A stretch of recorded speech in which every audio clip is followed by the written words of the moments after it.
안녕하세요. 저는 40대가 된 여자입니다. 앞자리도 바뀌고 하니 요즘 이런저런 생각이 많아지며 갑갑했던 결혼 생활이 떠오르곤 하네요. 다 잊었다 싶었는데 문득문득 떠오르는 그때의 기억은 어쩔 수가 없나 봐요. 이제는 정말 털어내고 싶어 사연을 쓰게 되었어요. 함께 해주시겠어요? 저는 평소 책을 읽는 것을 좋아해 독서 모임에 나가게 되었어요. 서로 감명 깊게 읽은 책을 교환하여 읽고 이런저런 이야기도 나눌 수 있는 모임이었죠. 남편 역시 그 모임에 나오는 남자 중 한 명이었고 늘 웃는 얼굴에 대화까지 잘 통하는 사람이라 호감이 가더라고요. 그렇게 마음이 깊어지고 남편 역시 저를 좋게 보고 있었는지 만나보지 않겠냐고 하더군요. 저의 승낙으로 저흰 연인 사이가 되었고 연애하는 내내 참 좋았습니다. 남편의 다정함, 배려심 깊은 모습, 다 좋았지만 무엇보다 저의 의견에 귀 기울여주고 제 뜻을 존중해주는 남편의 모습이 가장 좋았어요. 저흰 그 흔한 감정 싸움 한 번도 하지 않고 결혼까지 하게 되었죠. 순탄한 결혼이었어요. 결혼 준비를 할 당시 남편과 전 간소하게 하고 싶었는데 둘 다 외동이라 내심 걱정이 되더라고요. 아무래도 양가 부모님께서 바라는 게 많진 않을까 하고요. 하지만 상견례 자리에서 양가 부모님께선 저희의 의견을 존중하신다며 다 생략해도 된다고 말씀해 주셨고 그때부턴 일사천리로 진행되었던 것 같아요. 좀 걸렸던 것이 있다면 시모의 말투였는데요. 좀 강압적이라고 해야 할까? 명령조가 입에 붙었다고 해야 할까? 하여튼 그런 말투가 마음에 걸리긴 했지만 그 강압이 저를 향하는 것도 아니고 그저 말투가 그런 것이기에 대수롭지 않게 생각하고 그냥 결혼하게 되었어요. 그렇게 행복한 신혼이 지나고 남편에게서 큰 문제점이 보이기 시작했어요. 결혼을 하기 전에 배려가 넘치고 제 의견을 적극 수용해주는 사람이라고 생각했는데 막상 결혼해서 살다 보니 그게 아니더군요. 남편은 제 의견을 적극 수용해주는 것이 아니라 그냥 의견 자체가 없는 사람이더라고요. 처음엔 그냥 그런 사람도 있고 이런 사람도 있다고 생각하며 잘 지내보려고 했어요. 큰 단점이 아니라고 생각했으니까요. 그런데요, 의견이 없는 사람과 산다는 것, 그건 생각보다 더 고된 일이었습니다. 여보, 그러면 우리 적금 만기된 거 어떻게 했으면 좋겠어? 투자했으면 좋겠어? 아니면 다시 적금으로 묶어뒀으면 좋겠어? 그게... 당신은 어떻게 했으면 좋겠어? 글쎄, 나도 고민스러워서 당신한테 물은 건데 일단 이건 좀 더 고민해보자. 그리고 이번에 어머님 생신 땐 어떻게 하면 좋을까? 어머님이 편한 대로 하라고 하긴 했는데 그래도 집에서 모시면 더 좋아하시겠지? 아닌가? 혹시 드시고 싶으신 게 따로 있는 건가? 당신 어머님한테 따로 뭐 들은 말 같은 거 없어? 뭔가 드시고 싶다든지 필요하다든지 그런 이야기 말이야.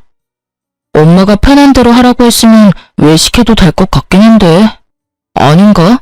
집에서 먹는 게 더 좋은가? 나도 따로 들은 이야기가 없어서 잘 모르겠네. 당신 편한 대로 해. 늘 이런 식이었어요. 제가 편한 대로 하는 것도 한두 번이죠. 기계랑 대화하는 것도 아니고 늘 같은 대답만 하니 정말 답답하더라고요. 시간이 지나니 같은 말만 답하던 남편은 저에게 자신의 사소한 것 하나까지 묻기 시작하더군요. 여보, 나 차 고장나서 수리 맡겼거든? 그런데 며칠 걸린다네? 아, 그래? 그런데 표정이 왜 그렇게 안 좋아? 혹시 사고 나서 고장난 거야? 어디 다쳤어? 아니, 그런 건 아닌데 나 출퇴근할 때 있잖아. 버스 타야 할까, 택시 타야 할까? 아, 지하철도 있지? 뭐 타고 가는 게 좋을까? 뭐? 그것 때문에 표정이 그렇게 심각한 거야? 그게 고민스러워서 난 정말 이런 거 결정하는 거 너무 힘들어. 뭘 그렇게 고민해. 최단 경로 검색해서 나오는 대로 타고 가. 그러면 되지. 그런 방법이 있었지? 그래, 알겠어. 이때까진 대수롭지 않게 생각했던 것 같아요. 그냥 답답한 사람이 걱정도 많다. 이런 식이요. 그런데 어느 날은 양말을 보면 가만히 서 있더라고요. 원래 신던 양말들이 오래되어 새로 주문해서 넣어뒀던 터라 무슨 문제라도 생긴 건가 하는 마음에 남편의 옆으로 갔어요. 머리까지 잡아뜯으며 고민하는 남편은 제가 다가가 말을 거니 너무나도 심각한 얼굴로 이렇게 물어오더군요. 왜 그러고 있어? 얼른 준비하고 출근해야지. 그게 양말을 어떤 걸 신어야 할지 모르겠네. 검은색을 신을까? 아니다. 회색이 낫겠지? 아닌가? 흰색을 신어야 하나? 이쯤 되니 짜증을 넘어 화가 나더라고요. 어차피 신발 신으면 잘 보이지도 않는 양말 뭐가 그렇게 중요하다고. 그리도 심각한 얼굴로 10분이 넘는 시간 동안 고민을 하고 있다니 패션 양말 골라 신는 것도 아니고 저로서는 참 이해가 되지 않았어요. 아무거나 신어 여보. 아무거나 신기엔 너무 고민스러워서 그래. 그러지 말고 여보가 좀 골라주면 안 돼? 여보가 무슨 유치원생도 아니고 이런 것까지 내가 골라줘야 해? 그냥 손 집히는 대로 신으면 되잖아. 양말통에 양말이 무슨 무지개 색깔로 있는 것도 아니고 내가 당신 편하라고 3가지 색깔만 넣어뒀잖아. 제발 그냥 딱 보이는 거 신어. 응? 그게만 어려운 걸 어떻게 해. 그럼 이때까진 어떻게 골라 신었어? 장가 오기 전까진 어떻게 골라 신었는데? 엄마가 다 골라줬지, 장가 오기 전엔. 엄마가 그날 입을 옷이랑 양말까지 다 챙겨줘서 이런 고민을 할 필요가 없었단 말이야. 엄마는 하나부터 10까지 알아서 다 해줬는데 당신은 왜 안 해줘? 뭐? 지금 양말 안 골라주는 내가 이상하다는 거야? 이상하다는 것까진 아닌데 좀 도와줬으면 좋겠다 이 말이지. 엄마가 알아서 다 챙겨줄 땐 편했는데. 엄마한테 골라달라고 하면 되겠다. 왜 그 생각을 못했지? 이러면서 시모에게 영상통화를 거는데 정말 이건 아니다 싶더군요. 더 황당한 건 그런 상황을 시모는 자연스럽게 받아들이고 진지하게 양말을 골라주고 있다는 점이었어요. 아니, 검은색, 회색, 흰색에서 고를 게 뭐 있다고 고르나요? 그것도 그렇게 진지하게요. 거기에다가 한두 살 먹은 어린애도 아니고 득달같이 영통까지 걸어 물어보는 남편이나 그걸 또 자연스럽게 골라주고 있는 시모나. 뭐 하는 짓인지 모르겠더라고요. 제가 황당함에 얼이 빠진 사이 전화를 끊은 남편은 뭐가 그리 신이 나는지 웃고 있었고 그런 남편의 모습이 더욱 이해되지 않았어요. 아니 여보, 지금이 몇 시인 줄은 알아? 7시 조금 넘었어. 당신 생각이 있어 없어? 꼭 이 아침부터 전화해서 그런 걸 물어야 해? 그럼 어떻게 해? 당신은 골라주지도 않고 짜증만 냈잖아. 나도 당신한테 묻는 거 짜증나고 스트레스 받는다고. 그래서 앞으로도 이렇게 어머님한테 전화해서 묻겠다는 말이야? 응. 왜 진작 이 생각을 못했나 모르겠어. 결혼하기 전에도 엄마 말대로 해서 편했고 손해본 적도 없었어. 세상 우리 엄마 정말 대단하다. 그렇지? 난 여보가 새삼 대단해. 당신이 마마보이야? 어떻게 하나부터 10까지 어머님한테 다 묻고 살겠다는 거야? 그것도 결혼까지 한 사람이. 당신은 한 집안의 가장이야. 알고는 있어? 마마보이라니. 당신 말이 좀 심한 거 아니야? 난 그저 고민하느라 흘려보내는 시간도 아깝고 거기에서 오는 스트레스도 싫을 뿐이야. 엄마한테 묻기만 하고 엄마가 시키는 대로만 하면 뭐든 다 좋아지는데 그게 왜 마마보이야? 이건 당연하고 합리적인 선택이라고 하는 거야. 알겠어? 앞으로는 당신 대신 엄마한테 물을 테니 그런 줄 알아. 사실 내가 엄마하고 상의해서 결정하면 당신이 더 편하고 좋은 거 아니야? 하여튼 나 출근해. 저녁에 봐. 이렇게 말한 남편은 시모와 5분의 통으로 결정된 검은색 양말을 신고 출근을 하더군요. 그제서야 알겠더군요. 남편은 지독한 결정장애도 문제이지만 그것보다 더 충격적인 문제는 심각한 마마보이라는 것을요. 한번 영상통화에 포문을 연 남편은 틈만 나면 시모에게 전화를 하기 시작하더라고요. 그저 양말이나 옷을 골라달라는 전화들이었으면 제가 이곳에 사연까지 쓸 일은 없었겠죠. 아니, 애초에 이혼까지 하진 않았을 겁니다. 남편은 저와 일어나는 크고 작은 일까지 의견을 묻는다는 명목하에 다 알리기 시작하더군요. 친정 아빠의 생신이라 당연히 참석해야 하는 자리에 사위가 가도 괜찮냐고 묻지를 않나 친구 결혼식에 가려고 하는데 축의금은 얼마를 해야 하며 식사는 하고 올지 답례품을 챙겨올지도 묻더군요. 어떤 날은 저녁에 된장찌개를 먹을까 김치찌개를 먹을까로 고민하길래 답답해서 된장찌개를 끓였더니 글쎄 그것도 시모에게 전화로 보고를 하더라고요. 엄마, 오늘 난 김치찌개가 먹고 싶었거든? 그런데 집사람은 된장찌개를 끓였지 뭐야? 이럴 땐 어떻게 해야 해? 그럴 땐 김치찌개를 먹고 싶다고 하고 새로 끓여달라고 하면 돼. 먹고 싶은 건 먹고 살아야지. 들었지? 나 김치찌개 먹고 싶어. 다시 끓여줘. 제 심정이 어땠을지 상상이 되시나요? 정말 보글보글 끓고 있는 된장 뚝배기로 남편 휴대전화를 부숴버리고 싶은 심정이었어요.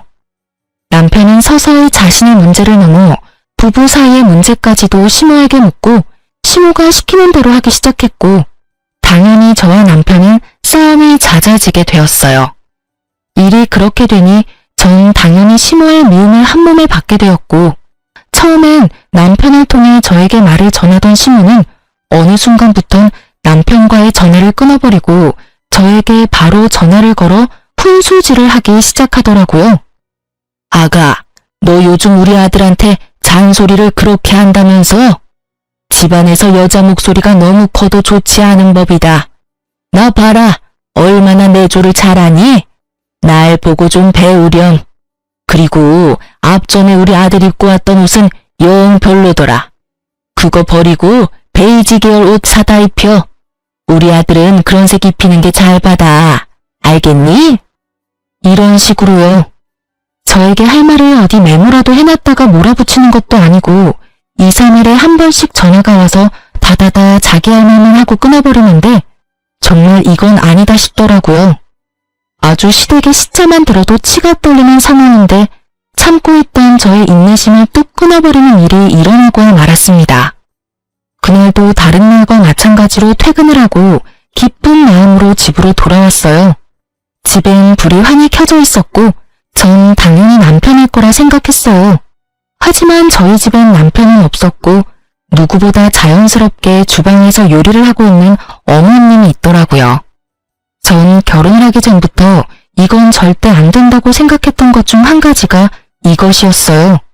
시댁 식구뿐 아니라 친정 식구들이라도 부부의 공간은 함부로 들어오는 것은 절대 안 된다고요. 왜 막장 드라마에도 그런 장면들이 가끔 나오잖아요. 아내와 상의도 하지 않고 시모에게 현관 비밀번호를 알려주는 그 생각 없는 남편놈들. 저런 생각 없는 놈들은 그냥 결혼을 하지 말고 혼자 평생 살아야 한다고 욕을 했었는데 그 욕 얻어먹어 마땅한 인간이 제 남편이었더라고요. 제 생각이 이러했기에 그 순간 시모의 행동은 절대 용납도 이해도 되지 않는 것이었어요. 이런 제 생각은 전혀 알지 못하는 시모는 저와는 달리 아주 평온한 얼굴로 주인인 양 저를 맞이하더라고요. 왔니? 아니 글쎄 우리 아들이 오늘 전화가 왔는데 집에 먹을 게 없다고 하면서 쫄쫄 굶게 생겼다고 하길래 왔단다. 오랜만에 너도 보고 싶기도 하고 음식도 할 겸 해서 말이야. 쫄쫄 굶기는 개뿔. 저요 요리 학원도 다녔었고 친정엄마에게 웬만한 건 다 배워와서 음식 꽤 하는 편이었어요. 거기에다 요리하는 것도 좋아해서 냉장고를 비우는 일도 없었고요. 그날도 전날 밤에 미리 재워둔 갈비부터 해서 밑반찬 3가지, 묵국까지 한 끼는 제대로 먹고도 남을 음식들이 있었는데 왜 그런 전화를 했는지 도무지 이해가 되지 않더라고요. 이쯤 되니 남편은 그냥 저를 괴롭히고 싶은가 하는 생각도 슬슬 올라오며 저의 화는 더욱 솟구치고 있었죠. 그렇지 않고서야 일을 이렇게까지 만들 리는 없을 테니까요. 냉장고에 오늘 먹을거리 다 만들어뒀는데 그이가 못 봤나 봐요. 그렇지 않아도 봤는데 우리 아들이 먹을 만한 게 없더라. 우리 아들은 그런 거 싫어해. 너 그러고 서 있지 말고 얼른 옷부터 갈아입고 와서 옆에서 좀 보고 배워. 내가 오늘 우리 아들은 어떻게 해야 좋아하는지 알려줄 테니까 말이야. 제 제가 미리 재워둔 갈비를 개눈 감추듯 먹고 그 양념에 밥까지 말아먹은 사람인데 그런 걸 싫어한다니요. 그리 잘 먹었던 것이 기억이나 굳이 피곤한 몸을 이끌고 장보다가 손수 재워둔 것이었는데요. 그냥 시모가 오고 싶어 안달이나 아들 핑계를 대고 와서 주방을 점령한 것이 분명해 보이더라고요. 전 이대로는 안 되겠다 싶었고 일단 옷은 갈아입어야 했기에 방으로 들어와 옷을 갈아입으며 최대한 마음을 가라앉혔어요. 심호흡을 몇 번이나 했는지 몰라요. 아무리 이 상황이 황당하고 화가 난다고 해도 흥분을 한 채 어른에게 제 뜻을 전하고 싶지 않았으니까요. 그렇게 전 주방으로 향했고 여전히 바쁜 시모에게 최대한 정중하게 말을 했어요. 저 어머님 부탁이 있어요. 응? 부탁? 말해보렴. 앞으로는 저한테 먼저 연락하고 오시면 안 될까요? 그러면 제가 일찍 마치고 와 있을 수도 있잖아요. 오늘처럼 이렇게 아무도 없는 집에 들어와 있는 건 아무래도 제가 좀 그래요, 어머님. 부부 공간이기도 하고 집안 꼴이 엉망일 수도 있고요. 부탁 좀 드릴게요. 최대한 좋게 이야기했다고 생각했는데 시모는 그저 제 모든 것이 마음에 들지 않는다는 듯 들고 있던 국자까지 바닥에 내팽개치며 노발대발하기 시작하더군요. 뭐야? 내가 너 좋게 대해보려고 했는데 정말 안 되겠구나. 네가 뭔데 나한테 오라가라 하니? 여기 내 아들 집이야. 내 아들 집에 내가 오겠다는데 네가 뭔데? 제 집이기도 하니까요. 이 집 살 때 어머님 아들 돈만 들어간 거 아니고요. 제 돈도 반틈 들어갔으니 엄연히 따지면 저희 부부집이죠. 아, 그러니까 네 말은 그까짓 알량한 몇 푼 보탰으니 네 집이기도 하다. 이 말이지? 그래서 나보고 앞으로는 발길도 하지 말라. 이 말이 하고 싶은 게야? 아니요. 아예 오지 말란 말이 아니라 언제든 와도 상관없는데 연락은 주고 오면 좋겠다. 이 말이에요. 이렇게 집주인도 없는데 들어와서 이러고 계시는 거 제 입장에선 좀 곤란해요. 기분도 사실 좋진 않고요. 내가 기가 막혀서 아니 다 됐고 그래서 얼마 보탰니? 이 집 사는데 네가 보탠 돈이 얼마야? 그건 왜 물어보세요? 내가 그 돈 줄 테니 그 돈 받고 내가 앞으로 비밀번호를 누르고 이 집에 들어오든 배를 누르고 들어오든 아무 상관도 하지 말아라. 그깟 돈 얼마나 된다고? 네 집? 부부집이라고? 그게 어른한테 할 말이야? 그것도 시어머니한테? 정말 이 말을 듣는데 심장이 빨리 뛰기 시작하는 것이 느껴지더군요. 어른도 어른 나름이지. 더는 대접을 해줄 필요가 없다고 느낀 저는 그때부턴 참지 않고 시모에게 대응하기 시작했어요. 아니요, 그럴 필요까진 없고요. 제가 남편이 보탠 돈 돌려줄 테니 앞으론 이 집에 발길도 하지 마세요. 그렇게 되면 서로 얼굴 붉힐 일도 없고 좋을 것 같네요. 시모 입장에선 제 말이 심하다고 느껴질 수도 있다고 생각하기는 합니다. 하지만 애초에 처음부터 제가 나쁘게 말한 것도 아니었고 좋게 이야기했음에도 불구하고 말이 통하지 않으니 좋게 이야기할 필요가 없다는 생각이 들더라고요. 그리고 다툼이 생기더라도 이참에 확실히 해놓지 않으면 앞으로 살면서 계속 이 문제로 크고 작은 언쟁이 오갈 것이 분명했기에 좀 강하게 나갔던 것 같아요.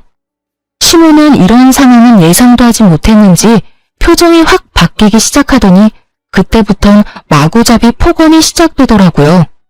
이 미친 것이 뭐야? 뚫린 입으로 한다는 말이 뭐? 발길도 하지 말아달라고? 오냐오냐 했더니 이년이 시댁 무서운지 모르고 말짓거리지? 너 오늘 잘 걸렸다.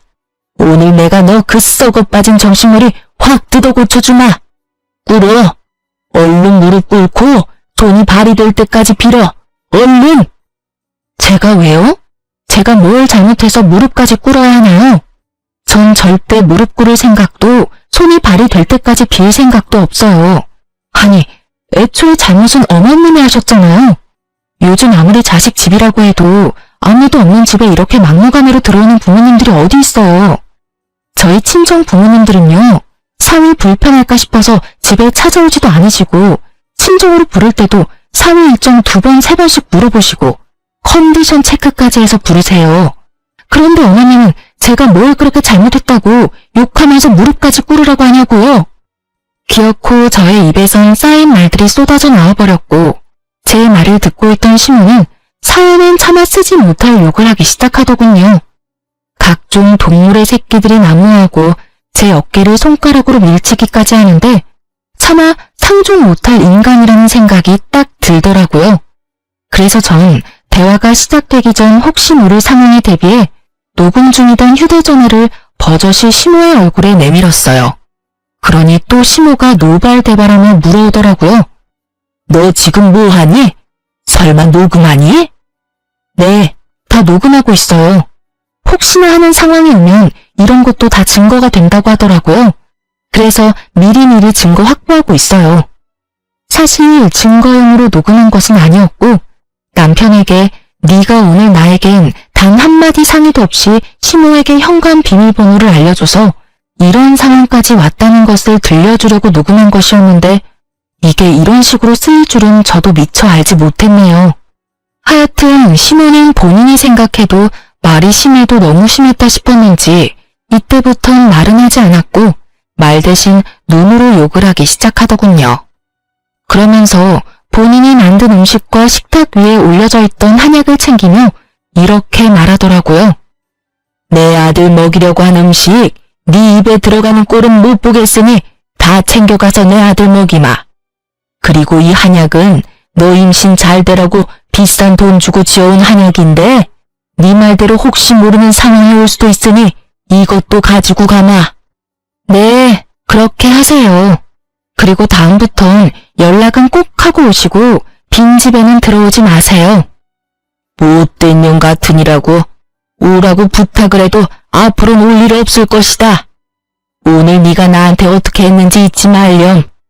내 기필코 네가 땅을 치고 후회하게 만들어줄 테니.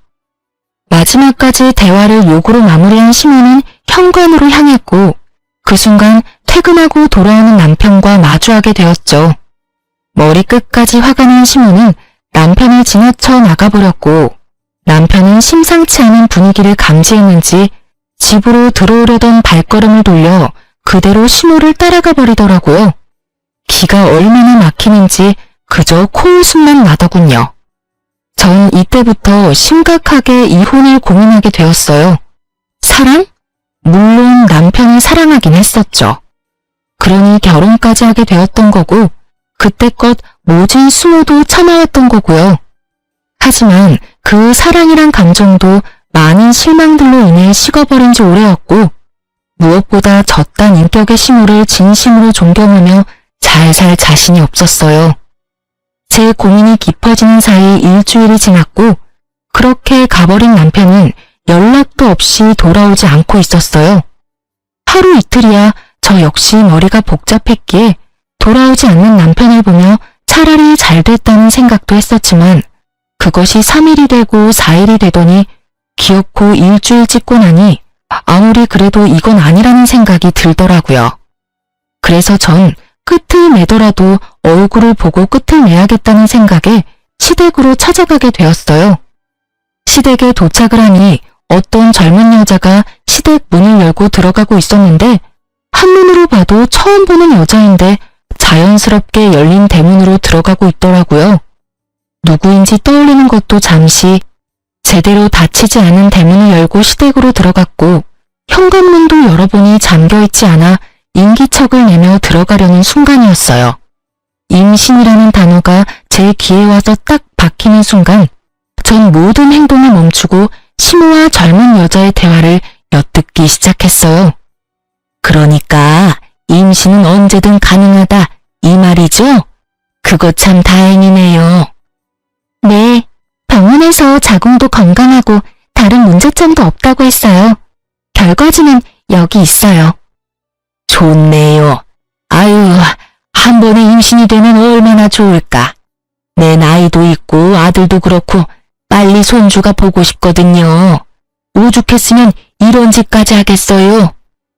이야기를 들어보니 시모가 드디어 정신이 나갔는지 대리모를 들인 것 같더라고요.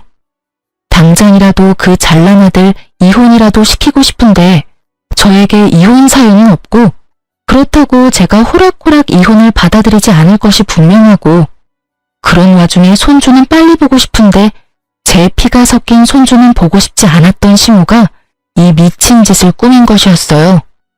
이런 정신 나간 일에 남편의 뜻은 어땠는지 생각할 필요도 없었어요. 그 인간은 엄마 말이라면 똥이라도 처먹을 그런 인간이었으니까요.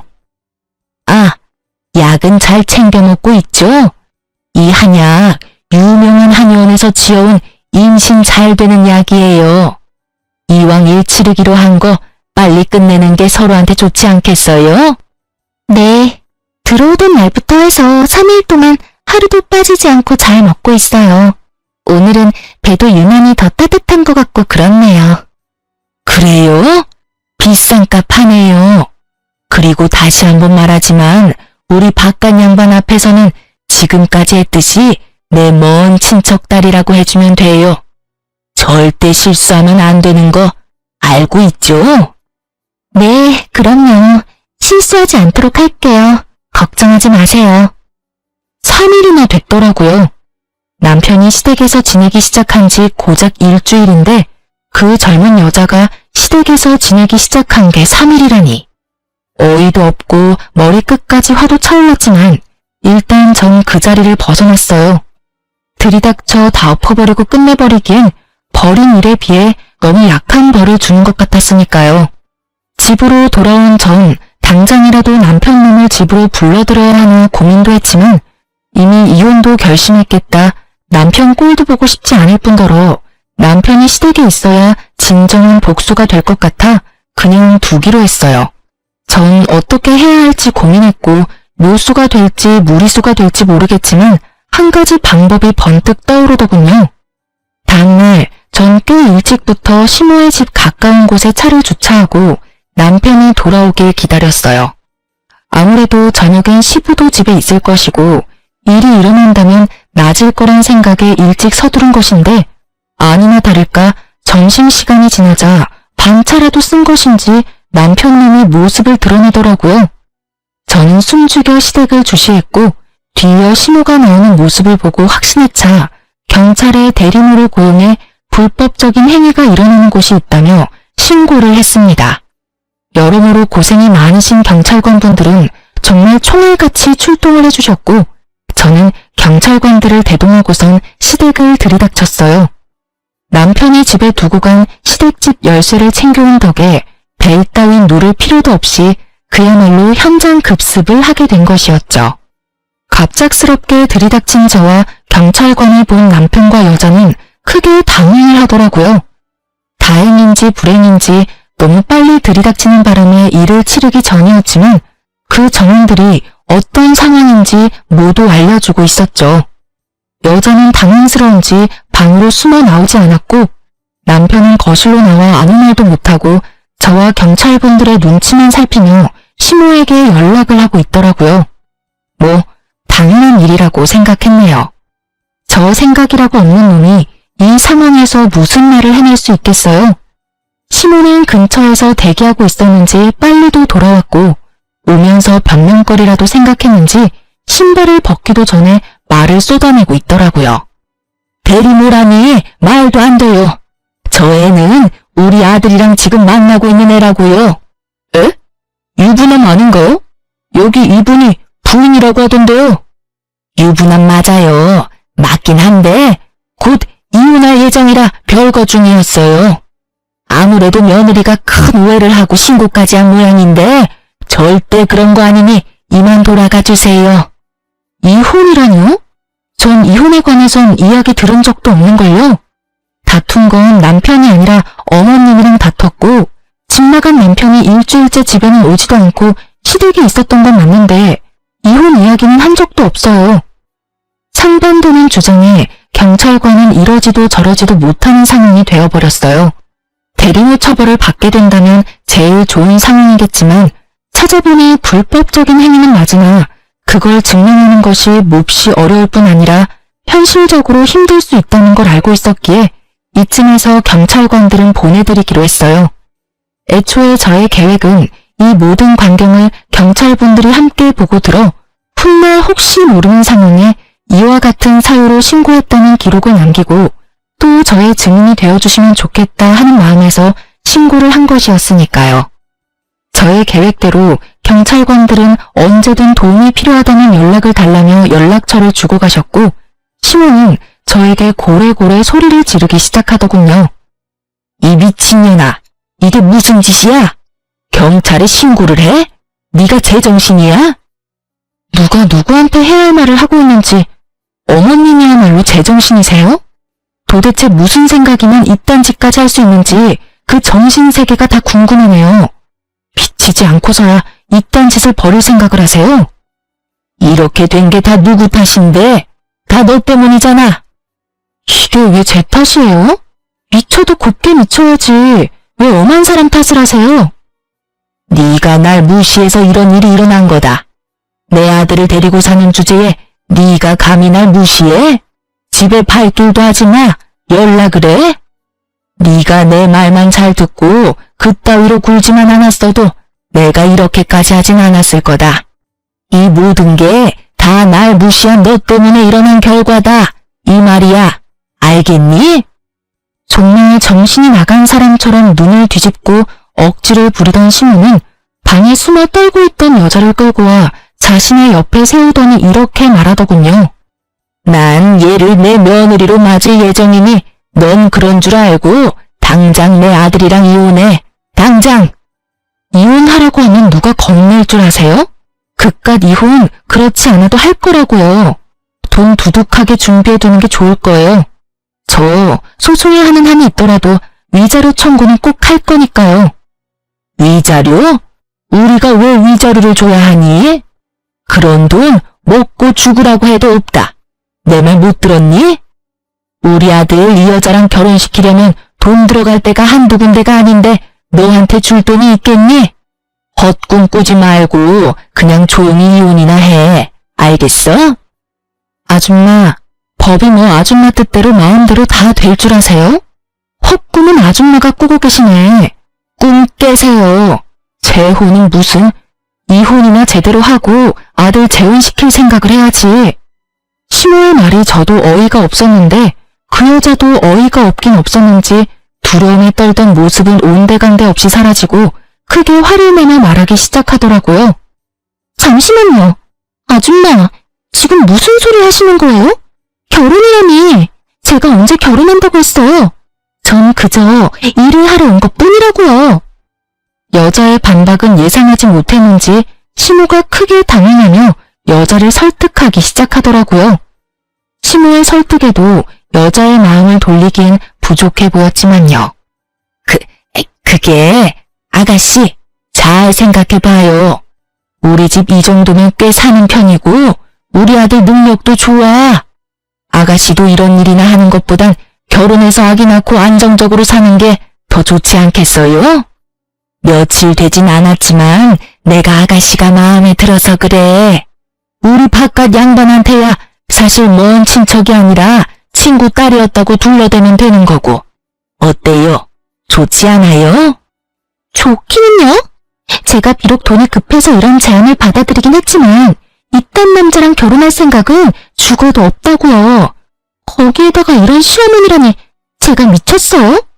그리고 유부남이라니 이혼남이라고 했잖아요.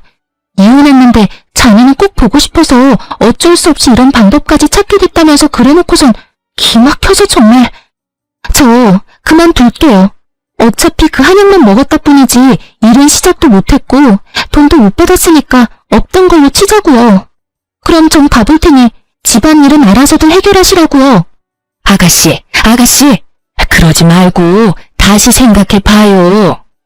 몇 번을 생각해도 제 생각은 변하지 않으니 이것 좀 놓으시라고요. 간절하게도 매달리는 시모의 팔을 뿌리친 여자는 자신의 짐을 챙겨 현관문을 열었고 그 순간 사람들이 우르르 넘어지듯 시댁으로 들어오는 것이 아니겠어요? 알고 보니 조용한 동네에 경찰들이 왔다 갔다 하니 궁금했던 동네 사람들이 시댁 앞으로 서성이기 시작했고 궁금증을 참지 못했던 몇몇 분들이 열린 대문으로 들어가기 시작하자 뒤따라 많은 사람이 들어오게 되었고 그렇게 모인 사람들은 현관 앞에 귀를 세우고 모든 대화를 엿듣게 된 것이었어요. 동네에서 온갖 고상한 척은 혼자 다 하며 시모 홀로 저 세상 우아한 척은 다 하고 다닌 것을 아는 저로서는 참 눈물나게 웃긴 상황이었지만 시모에겐 그만큼 치욕스러운 일이 없는지 얼굴이 홍당무처럼 붉어졌더라고요. 이게 무슨 개망신이야? 다들 뭘 보고 있어요? 당장 나가지 못해요? 시모의 호통에 다들 밖으로 나가긴 했지만 눈빛들이 초롱초롱한 걸 보아하니 중요한 내용은 다 들은 것 같더라고요. 시모는 이런 상황 역시 전부 제 탓으로 돌리고 싶은지 저에게 또 온갖 말을 쏟아내더라고요. 이게 다 니년 때문이라고. 이게 무슨 망신이야? 이제 동네에 얼굴을 어떻게 들고 다니냐 이 말이다. 이 와중에도 제 탓인가요? 정말 이 정도는 병이에요. 나한테 이러고 있을 시간에 병원이라도 가보는 건 어때요? 요새 정신병은 생각보다 좋다고요. 무엇이 어쩌고 저쩌? 너 내가 가만둘지 알아? 너 이렇게 독하고 되바라지지 못한 년이라고 다 소문내고 다닐 거다. 그렇게 되면 네가 얼굴이라도 똑바로 들고 다닐 수 있을지 알아? 네 인생 거기에서 끝이다 이거야. 아줌마, 명예훼손이라는 죄가 생각보다 커요.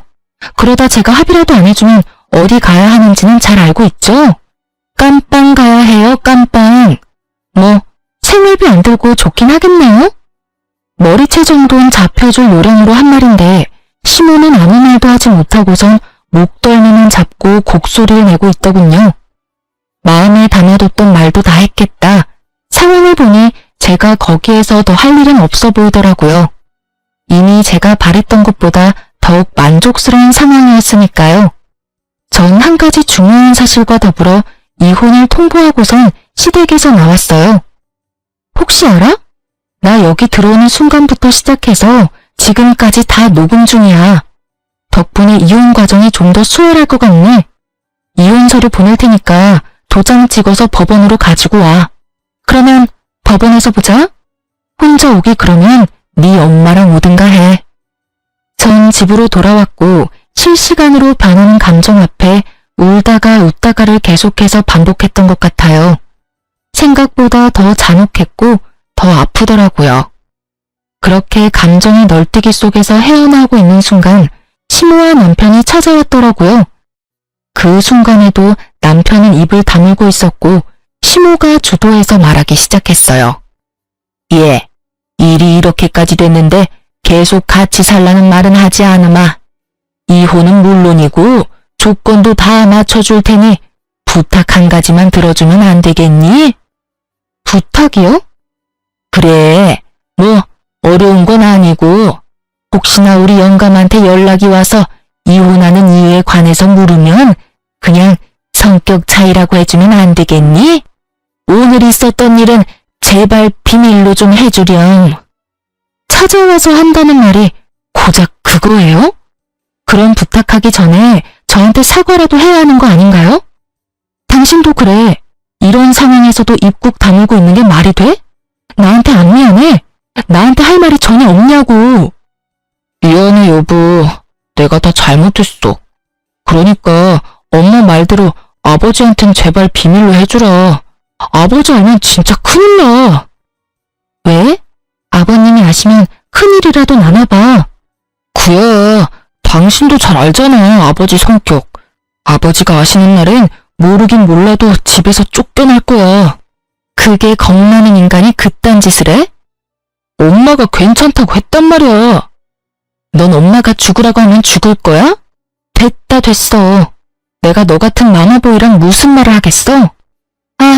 일단 알겠으니까 네 엄마 데리고 좀 가. 두 사람 계속 보고 있다간 정말 큰 사고 칠 것 같으니까. 두 사람은 몇 번이나 정말이냐며 되묻더니 돌아가더라고요. 전 정말로 아버님에게 알릴 생각이 없었어요. 왜냐고요? 이미 아버님은 알고 계셨으니까요. 제가 시댁에서 나오는데 실행력 하나는 끝내주는 동네분이 이미 아버님에게 전화를 걸어 모든 사실을 알리고 있더라고요. 그러니 두 사람의 애원대로 제가 비밀로 한다 한들 이미 소용없는 일이지 않겠어요? 그 비정상적인 집안에서 유일하게 정상적인 분이 아버님이시니 두 사람의 앞날이야 뻔했죠. 아니나 다를까 퇴근을 하신 아버님은 시댁을 뒤집어 엎어버리고 저에게 전화를 주셨더라고요. 수화기 너머로 들려오는 심오한 남편놈의 흐느끼는 소리가 참 들을만하더군요. 아가야, 이야기 다 들었다. 내가 너에게 너무 미안해서 어떻게 미안하단 말을 전해야 하는지 모르겠구나. 정말로 미안하구나. 내가 너를 대신해서 두 사람에게 크게 한 소리 했다. 아무리 정신이 나갔다고 해도 어떻게 그런 짓거리까지 할 수가 있는지. 너도 그렇다. 그런 일이 있었으면 혼자 끙끙거리지 말고 나한테 알렸어야지. 혼자 얼마나 힘들었을 거야. 내가 정말 그 말을 듣는데 우리 아가가 혼자 힘들었을 생각을 하니 억장이 다 무너져서 혼났어. 좋지도 않은 일 일찍 아셔봤자 이렇게 속상해하실 게 뻔하니 입이 안 떨어지더라고요. 죄송해요. 네가 죄송할 게 뭐가 있어? 내 걱정에 그런 걸 나도 다 알고 있는데. 어찌되었든 난 이 인간들한테 어떠한 도움도 주지 않을 테니 네가 하고 싶은 건 다 하렴. 알겠니? 네, 알겠어요. 그렇게 말씀해 주셔서 감사해요. 감사하긴. 늘 건강하거라, 아가. 네, 아버님도 건강하세요. 이 통화를 마지막으로 아버님과 더는 연락을 주고받는 일은 없었어요. 전 변호사를 선임했고 제가 가지고 있던 모든 증거를 넘겨드렸죠. 이혼 소송과 함께 시모를 상대로 한 위자료 청구 소송도 진행하게 되었고 전 승소하게 되었어요. 결정적으로 승소를 하게 된 건 당시 현장에 출동했던 경찰관 두 분의 증언과 출동 기록 때문이었는데요. 어쨌든 전 성공적으로 이혼을 했고 위자료도 생각보다 더 많이 받을 수 있었네요. 그 지긋지긋하던 시댁과의 인연도 끝이 나고 전 시댁이 있는 쪽으론 보지도 않고 살았는데 거래처 미팅이 하필 전 시댁 근처에서 잡히는 바람에 어쩔 수 없이 간 적이 있었어요. 약속 장소 근처에 주차하고 전 시댁 앞을 지나는데 저를 알아본 몇몇 주민분들이 저에게 전 시댁의 소식을 알려주고 싶으신지 큰 소리로 대화를 하기 시작하더라고요. 아니, 글쎄 그 이야기 들었어? 무슨 이야기? 저 집에 경찰 왔다 가고 난 뒤에 아주 집안이 풍비박산이 났잖아, 왜? 아, 그래? 그 집 아들 이혼하고 집에서도 쫓겨났다지 아마? 그딴 짓을 했는데 집에서만 쫓겨났겠어? 회사도 잘렸다던데? 마침 마트집 딸이 저 집 아들이랑 같은 회사를 다녔지 뭐야. 바람이라고 하든 사랑이라고 하든 엄연한 범죄인데 회사에도 소문이 쫙 돌아서 결국 잘렸다고 하더라니까. 그거 참 꿀 좋다고 생각하며 걸음을 서두르려는데 아직 남은 이야기가 있는지 저를 따라오며 대화를 하시더라고요. 그런데 아들은 그렇다 치고 그 옆에 내는 왜 안 보여? 에? 몰랐어? 그 옆에 내도 집에서 쫓겨났잖아. 집안을 풍비박산을 내놨는데 안 쫓겨나고 배겨? 온 동네를 누비고 다니면서 온갖 고상한 척은 혼자 다 하더니 결국 이혼당하고 집에서 쫓겨나고. 그러게 장가가면 내 아들 아니다 하고 살아야지. 요즘 시댁이 옛날 시댁이랑 같나? 하여튼 이혼당하고 쫓겨날 때도 얼마 받지도 못했다고 하더라고. 그 나이에 쥐꼬리만한 돈 받아서 쫓겨났으니 노년 참 고달프게 생겼어. 어머, 그래서 요즘 안 보였나 보네. 난 또 창피해서 밖에 안 나오는 건 줄 알았지. 그 옆에 내 얼굴에 철판이 얼마나 두꺼운데 그런 일이 있었다고 집에 처박혀 있겠어? 아마 모르긴 몰라도 이혼 안 당했으면 아무 일도 없었다는 듯이 온갖 고상한 척은 다 하면서 다녔을 거야. 그 꼴 안 봐도 돼서 얼마나 다행인지. 아, 그리고 들어보니까 끼고 살던 아들이랑 나란히 쫓겨나서 다른 동네에서 월세방 얻어서 살고 있다고 하더라고. 제가 알기론 전 시댁에 재산이 조금 있기도 했고 아버님이 일도 꾸준히 하셔서 두 사람 다 돈 걱정 한번 해보는 일 없이 살았던 걸로 알고 있는데 이야기를 들어보니 노후가 꽤 볼만하겠더라고요. 그나마 모았던 전 시무의 비상금도 위자료로 저에게 다 준 것으로 알고 전 남편 역시 남은 돈이 얼마 없는 것으로 알고 있으니까요. 거기에다 직장까지 잃었으니 절망스럽겠네요. 아, 아닌가요? 직장에서 결정하느라 스트레스 받을 일이 사라졌으니 더 좋을 수도 있겠네요. 거기에다 뭐든 다 챙겨주고 결정해주는 전 시모가 옆에 있으니 어쩌면 더 행복할 수도 있겠네요. 통쾌한 소식을 전해주신 동네분은 하고 싶었던 말을 다 하셨는지 더는 저를 뒤따르지 않으시더라고요. 속으로 감사의 마음을 전했습니다. 덕분에 그 인간들의 통쾌한 결말을 알게 되었으니까요.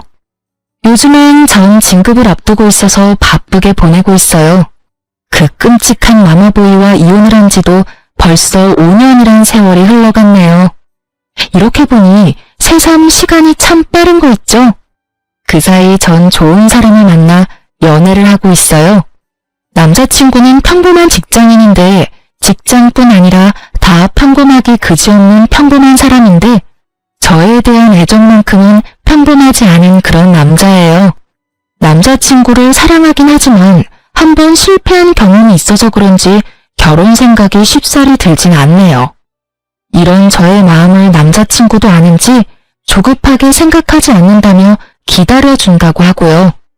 뭐 이렇게 연애만 해도 좋다고 하니 일단 지금 이 순간을 즐기며 2번 실패하는 일은 없도록 신중하게 고민해 보려고요.